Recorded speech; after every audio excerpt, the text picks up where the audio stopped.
during, or after they were injured, which suggests to me that the shark wasn't looking at them for food. But there was no opportunity to see the shark or punch the shark. There was no reason. The shark created the injury and left. In August of 2023, a 65-year-old woman got bit at the Rockaways from a shark. Do you know what kind of shark it was, and do you know any more about the circumstances of that particular bite? It was believed to be a young white shark. That's also known as the great white. And it was a really unusual injury because the woman was more severely injured than what normally happens in the rare instances that this kind of thing occurs at all. What brings them in is food. There are bait fish in the waters, and they're swimming around chasing and hunting bait fish. And in every single incident that I've heard about, I feel like we've gotten in the way while a shark is feeding, as opposed to you're there and the shark says, "Oh, what is that?" and takes a bite.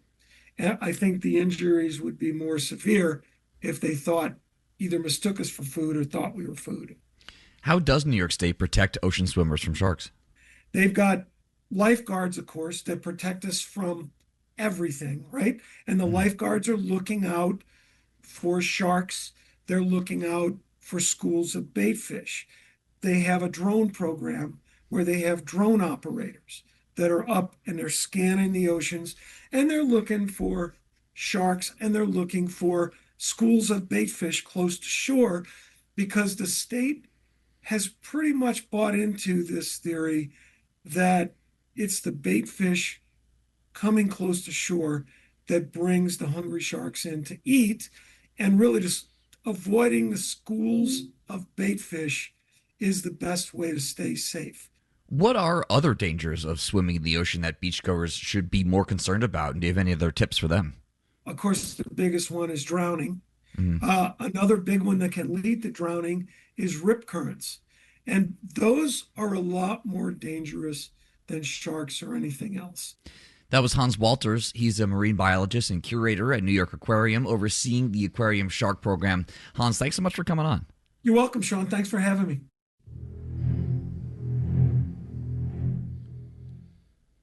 It's WNYC. Marketplace is next. 2/3 of Americans believe that new data centers will increase electricity costs. That's according to a Harvard poll, but that hasn't always been the case. Average residential retail rates in the average state would have been about 6% higher without the data centers built from 2019 to 2024. A look at how data centers kept rates down and why that trend might be over. That's on Marketplace, all things considered, back at 7. WNYC is supported by Hudson River Park. Westside Fest returns now through July 12th, bringing a weekend of programming from cultural institutions, museums, parks, and more across Manhattan's West Side. Open to all. More at westsidefest.nyc. WNYC, independent journalism in the public interest. 93.9 FM and AM 820. NPR News and the New York Conversation.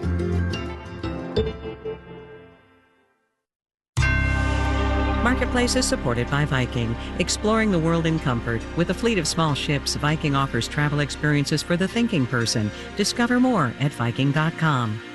The week that was, because it's Friday, data centers and your electricity bill, and a bus ride too, and we'll do it in that order.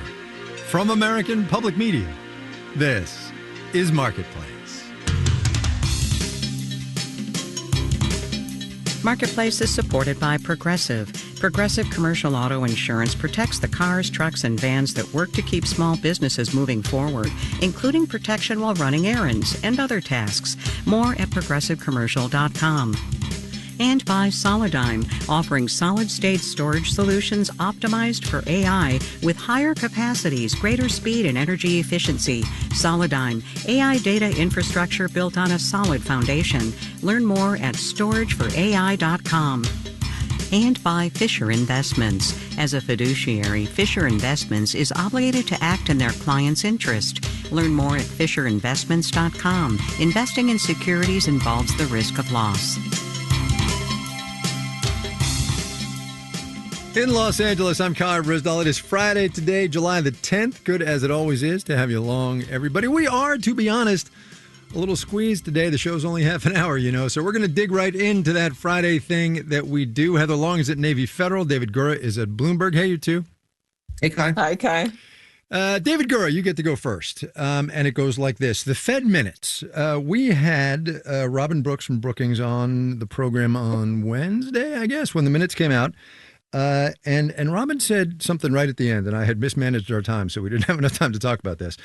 He said he thought those minutes were not as hawkish as perhaps everybody else has been reading them. That is to say, not as concerned over interest rates and inflation.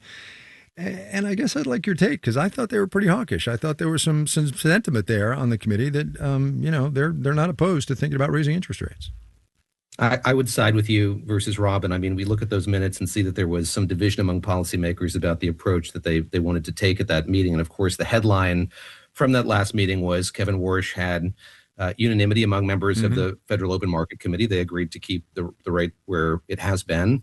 A lot of ink spilled over that. But I think when you look at those minutes, you see that there is growing concern among a lot of those policymakers about inflation, where it is and where it's headed. And I think that is shaping up to be the story of this first part of the Kevin Warsh Fed. Yes, we talk a lot about what's happening in the Middle East, but I think there's this roiling concern among policymakers and economists and investors as well, that inflation, which was already higher than the Fed wanted it to be, was proving to be a persistent problem, is bleeding beyond just energy and other parts of the economy. So I'm with you. I look at that, and maybe you can say Kevin Warsh kept everybody in line. Maybe they gave him the benefit of the doubt, but I do think that there was more concern there than we thought, at least from the get-go. Yeah, roiling concern. Good phrase. Back to the Middle East in a minute. We shall get Heather Long, but I do want to touch base on the other news out of the Fed this week. The chairman announced his task forces, the 5 of them. Some interesting choices, some straight ahead choices. What do you make of these people who would be advising the Fed and maybe changing the way the central bank does business? Overall, I thought it was good news. It's a lot of smart, credible people who aren't overtly partisan. And, I read it as this was a signal that Kevin Warsh is not doing the bidding of the White House, that he is trying to seriously position the Fed for the future. Now, you can quibble, certainly with a few names here and there, but the bigger problem for Kevin is 5 is a lot. I don't care how good of a multitasker you are. To have 5 screens up, you can't pay attention to them all. So it seems to me like, that's a good analogy. 5 screens. I like it. Yeah, particularly in the FIFA era. But anyway, so I think it's pretty obvious he's going to move quickly on communications and data, potentially looking at some other data. I think the interesting wild card is when I looked at the names on the inflation one. Yeah. As David was just saying, and we're probably going to stay well above the 2% inflation target for a long time. And when you look at the 3 names on the inflation one, you get a lot of people who are a little contrarian. And, what are they going to say? What are they going to recommend in this world of, we can't get inflation back to target? That could be interesting. Yeah. David, on the communications thing, I don't know if you saw this, but Christopher Waller, Governor Waller, if you will, came out, I guess he had a speech on Monday where he said, you know what, maybe too much forward guidance is a bad thing. So clearly Warsh is having an influence. Yeah, and this is kind of where we knew he wanted to make a mark. And I think what's interesting about all of these committees, all these task forces, is it's kind of putting into effect what we kind of thought Kevin Warsh would want to do. He's not going it alone. You go back to the hearing that he had on Capitol Hill before he was confirmed. We didn't get a whole lot about what his plans are going to be going forward. So we were kind of looking back at speeches he's made in the past, criticisms he made of the Fed in the past. And so I think, I don't want to call them proxies, but through these task forces, he's going to try to make a stamp in the way in which he is. And, as Heather said, there are a lot of names here that are recognizable. I kind of laughed that a Stanford guy would pick a quarter of the Harvard economics department to be on these committees. But, it's a wide mix. And, you got Doug McMillan, who used to head Walmart, Mark Andreesen. There are some who are not, traditional Fed policymaker types. And, maybe that will lead to some sporting conversation. Sporty conversation. There you go. Heather, to the Middle East indirectly, if I could. Uncertainty now certainly about what's happening over there, politico-military wise. Uncertainty in the oil and gas markets. And I guess I want to touch base with you on uncertainty in this economy now is everywhere. Discuss. Yeah, it certainly feels that way. And I mean, you left out, you could pile onto your list that we have these large federal debt burdens in the United States and many other countries. And, obviously this has all resulted in feels like a daily deluge of headlines that you and David have to get through every day. But for a lot of people in the real economy, it's borrowing costs are higher. What was really noticeable is, okay, when we sort of got this sort of maybe ceasefire, whatever we're calling it now, oil and gas prices did come down a bit. Now, obviously, they've jumped around a little bit. But what didn't really come down were the bond market prices. The borrowing costs have stayed high, and that is a direct result of this uncertainty, risky world. It's a new normal. A new abnormal, perhaps. Who knows? David, last question to you, and it goes like this. Look ahead to the week for me, would you, coming up. Lots of data, lots of Fed speakers. We got CPI, we got the Beige Book, we got retail sales. What's on your radar as you head into Monday?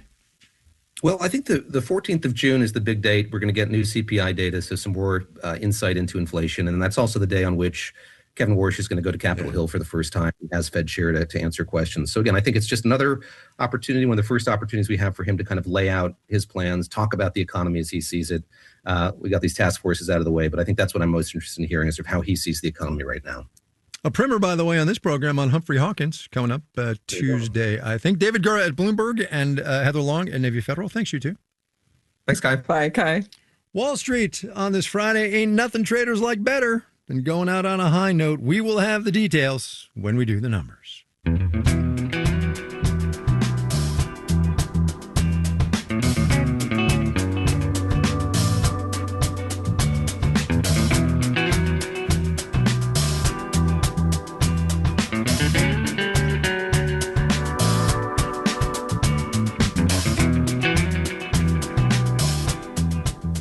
There are precious few commodities in the known universe as finely balanced on the supply-demand curve as crude oil.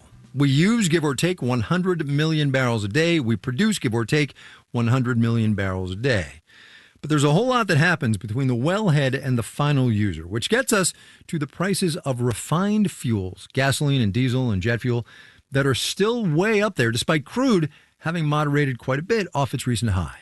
Refiners in the United States, as it happens, are cashing in. And yes, it does have to do with war, but maybe not the one you have in mind. Marketplace's Elizabeth Troval has that one.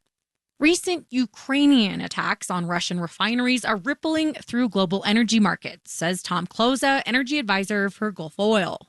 People might think that, the Russia-Ukraine war has gone off their radar screens, but it's rearing its head in these high refined products prices. Refinery outages have reached some of the highest levels in Russia since the war started, says Debnel Chowdhury with S&P Global Energy. Now it's greater than 35% of their refining capacity has come down because of recent attacks in the country. That's tightening the global supply of fuels and increasing what refiners can charge, while they're also paying less for crude oil. Chowdhury says that means in the U.S., all major refining markets are, north of $40 at this point a barrel, which are very strong margins.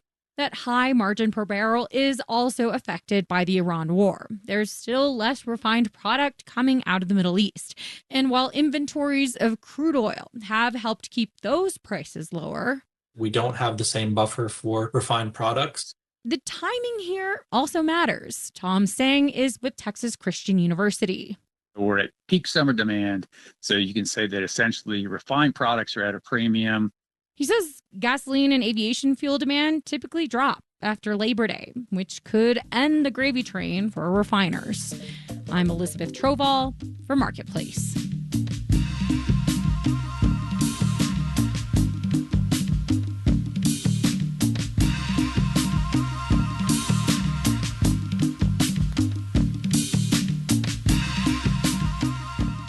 This next story should probably be filed under "It is always good to question your priors." 2/3 of Americans think all of those new data centers that are being built are going to increase electricity costs. That's from a Harvard poll last year.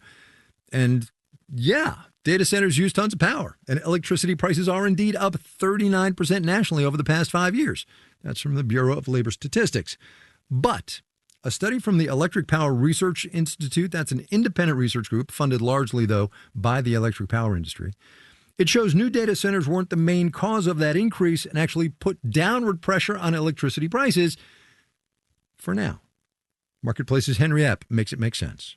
Say you're throwing a party and you're buying a big spread of food for your guests, and you ask each of your guests to chip in an equal amount for their share of the food. Robin Milliken is with the Center on Global Energy Policy at Columbia University. You know that your buffet is going to cost you $1,000, let's say. And if you have 10 people show up, your cost is much higher per person. $100 each. That's a pricey buffet. But then you find out your cousin and 4 of her friends are in town. They want to come to the party too. 5 more guests, and they'll pay their share. So the price per person of that buffet goes down for everybody to $66. To translate this to power prices and data centers, the buffet is the fixed cost of running the power grid, building and maintaining all the power plants, poles, wires, and substations. And your cousin and her friends, they're a new data center hooking up to the grid. You're, taking the fixed costs of managing the grid, and you're able to, essentially have more customers pay for those fixed costs.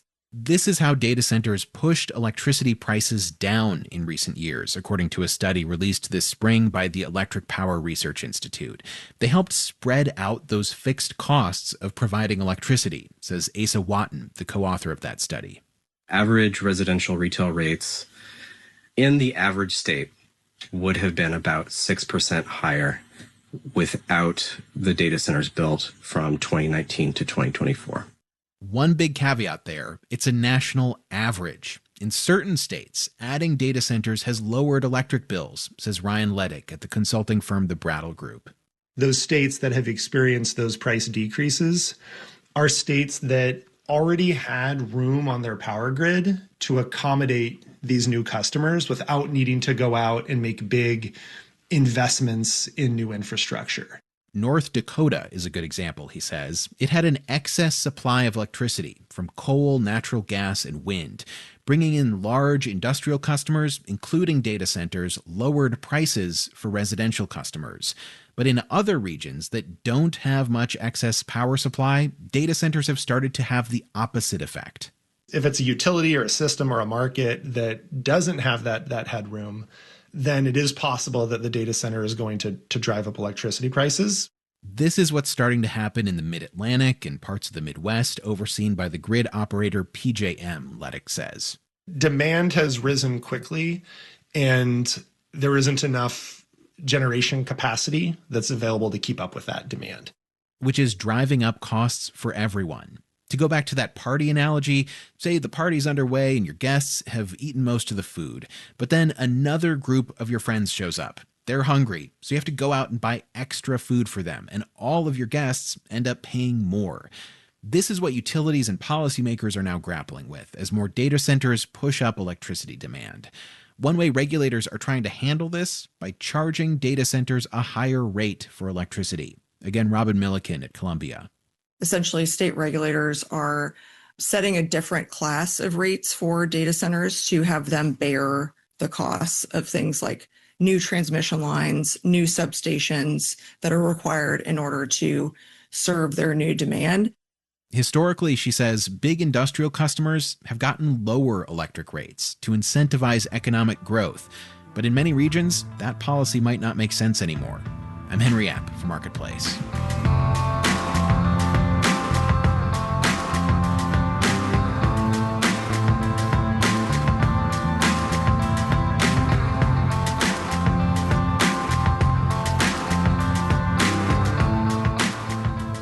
Coming up. I like doing unreasonable things. Well, that's one way to keep people on their toes. First, though, let's do the numbers. Dow Industrial's up 149 today, 0.3%, finished at 52,637. The Nasdaq picked up 74 points, also 0.3%, 26,281. The S&P 500 up 31 points, 0.4%, 75.75. For the week, the Dow lost 0.5%, the Nasdaq improved 1 3/4%.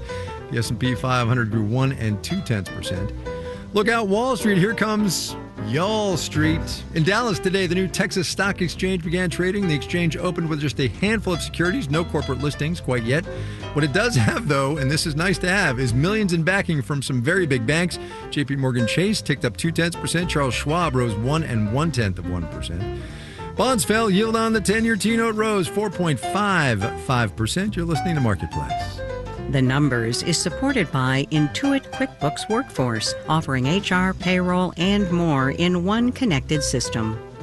Marketplace is supported by 3 Day Blinds, with more than 45 years designing, manufacturing, and installing custom window treatments in a range of styles, like motorized treatments for home automation. Online bookings and consultations at 3dayblinds.com. And by Schwab. With the Schwab Teen Investor Account, teens can gain hands-on investing experience. It's co-owned by parents and teens, so parents can monitor the account while teens learn how to invest and manage money. More at schwab.com. And by Odoo.com, offering integrated programs for sales, customer relationship management, inventory, and other business operations, designed to work together as a customizable software suite. Odoo, all your business on one platform.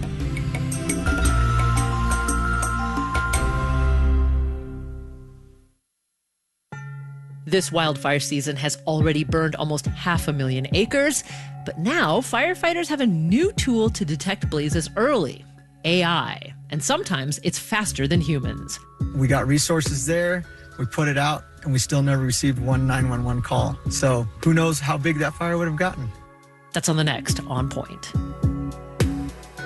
Weeknights at 8 on WNYC. WNYC supporters include the New York Hall of Science, a hands-on science center and learning lab in Queens, inviting campgoers and students to learn and play at NYSCI this summer. Tickets at nysci.org. You're listening to Marketplace on WNYC. In the 7 o'clock hour of All Things Considered, scandals have always been a part of politics, but the way politicians handle them has changed. We're going to explore that and much more in the 7 o'clock hour of All Things Considered. Stay tuned.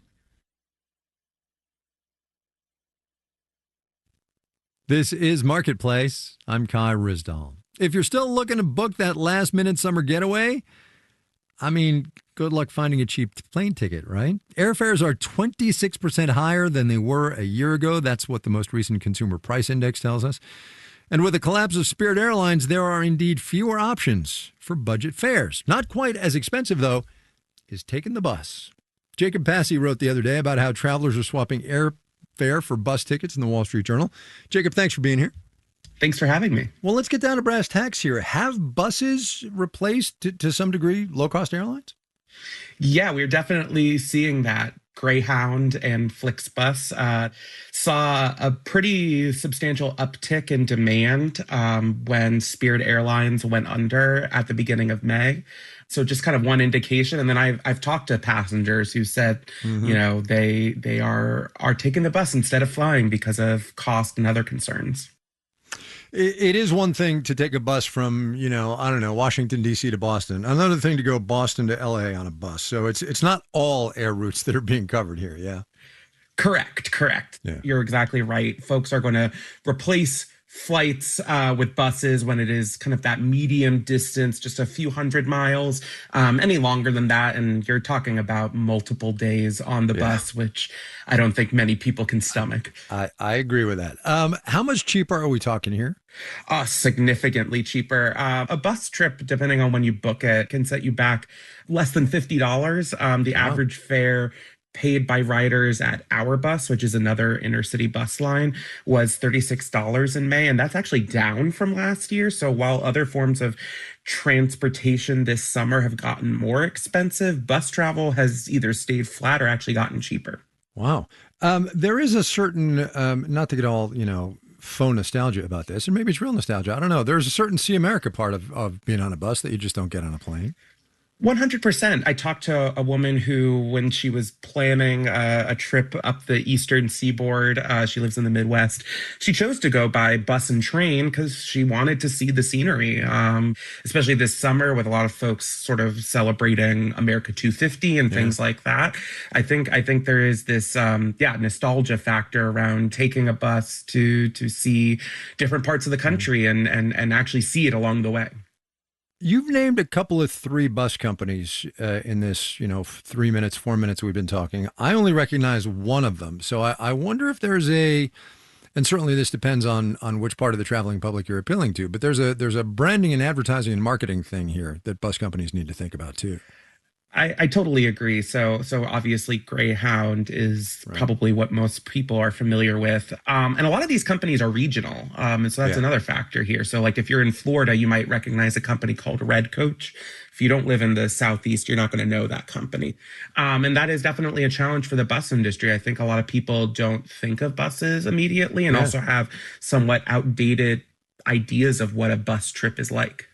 Well, talk more about that. What is a bus trip like? Because true confessions, I haven't taken a long bus trip in a very long time. Yeah, these days buses are much more comfortable than they used to be. Most of them at this point have Wi-Fi, and they're getting more reliable with their Wi-Fi. Some of them, the more quote unquote luxury bus lines have amenities like snacks and beverages and things like that, movies, kind of what you might expect from a flight. I was just going to say, it sounds a little bit like an airplane. Yeah. It doesn't get you from point A to point B quite as quickly, but you're not necessarily sacrificing comfort. And again, it can be a lot cheaper. Right. Okay, put up or shut up. You're the travel writer here. Are you all in on buses, or where are you on this? I think I'm with some other folks in that it depends on the trip. So my in-laws live in Portland, Maine, and flights there can be kind of pricey from New York, where I live. And so there is a bus operator that has a very nice bus that I have taken before and continue to take from time to time. My in-laws take it to visit me. I would say, if you need to go somewhere and the flights are just too pricey and you don't want to drive yourself, give the bus the try. Give it a try. Jacob Passy at the Wall Street Journal. Jacob, thanks a lot. I appreciate your time. Thank you so much.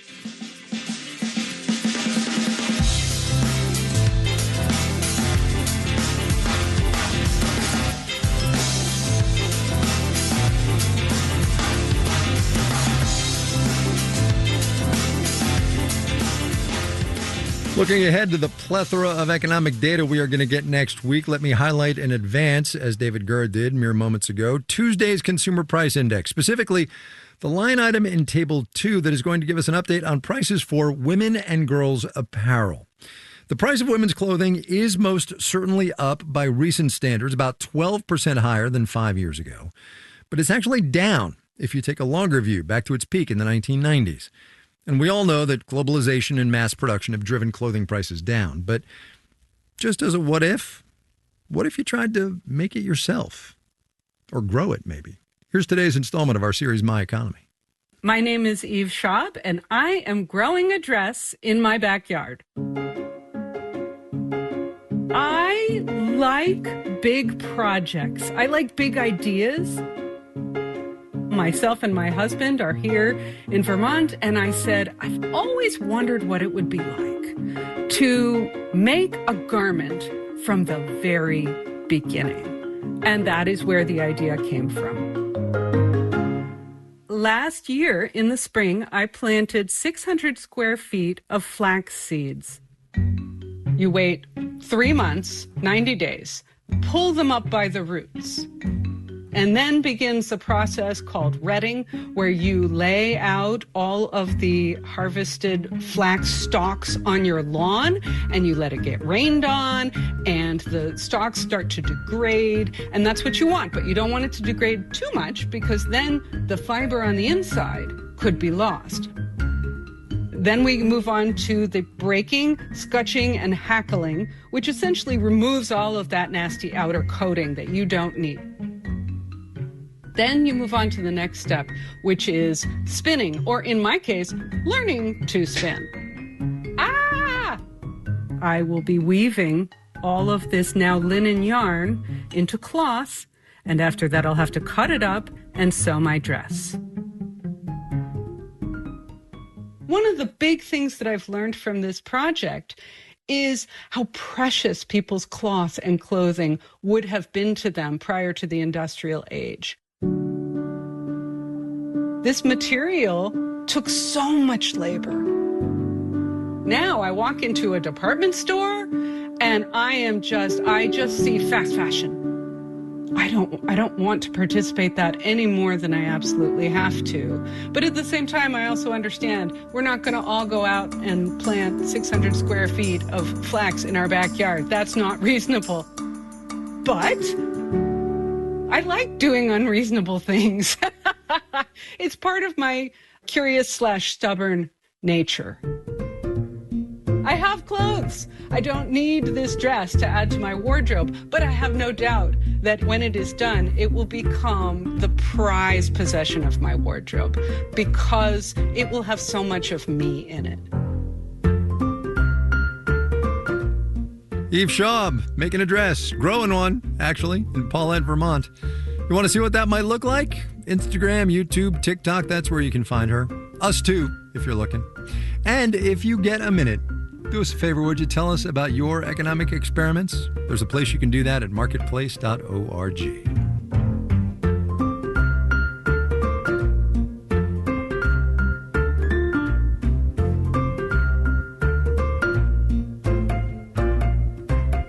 My Economy is supported by Intuit QuickBooks, integrating payroll, time tracking, HR, and financials, designed to connect employee lifecycle functions in one system. More at quickbooks.com/workforce. Marketplace is supported by Bitwarden Password Manager, designed for new jobs, new apartments, and new chapters. Bitwarden can help keep new passwords and accounts secure. Learn more at bitwarden.com. And by Raymond James, wealth management, banking, and capital markets solutions inspired by people. That's the power of personal. Disclosures at raymondjames.com. This final note on the way out today, in which both the 30-year fixed-rate mortgage and Article 1, Section 7, Clause 2 of the Constitution of the United States make an appearance. The 30-year fixed, Freddie Mac says, sits today at 6.49%. Also, and related, that bipartisan housing bill is wrapping up its 10th day, excluding Sundays, sitting on the president's desk, waiting for his signature, which he has not said he will do. If he doesn't veto it by midnight, the aforementioned Article 1, Section 7, Clause 2 says it becomes law anyway. Our theme music was composed by B.J. Liederman. Marketplace's executive producer is Nancy Fargali. Joanne Griffith is the chief content officer. Neil Scarborough is the vice president and general manager. And I'm Kai Rizdal. Have yourselves a great weekend, everybody. We will see you back here on Monday, all right?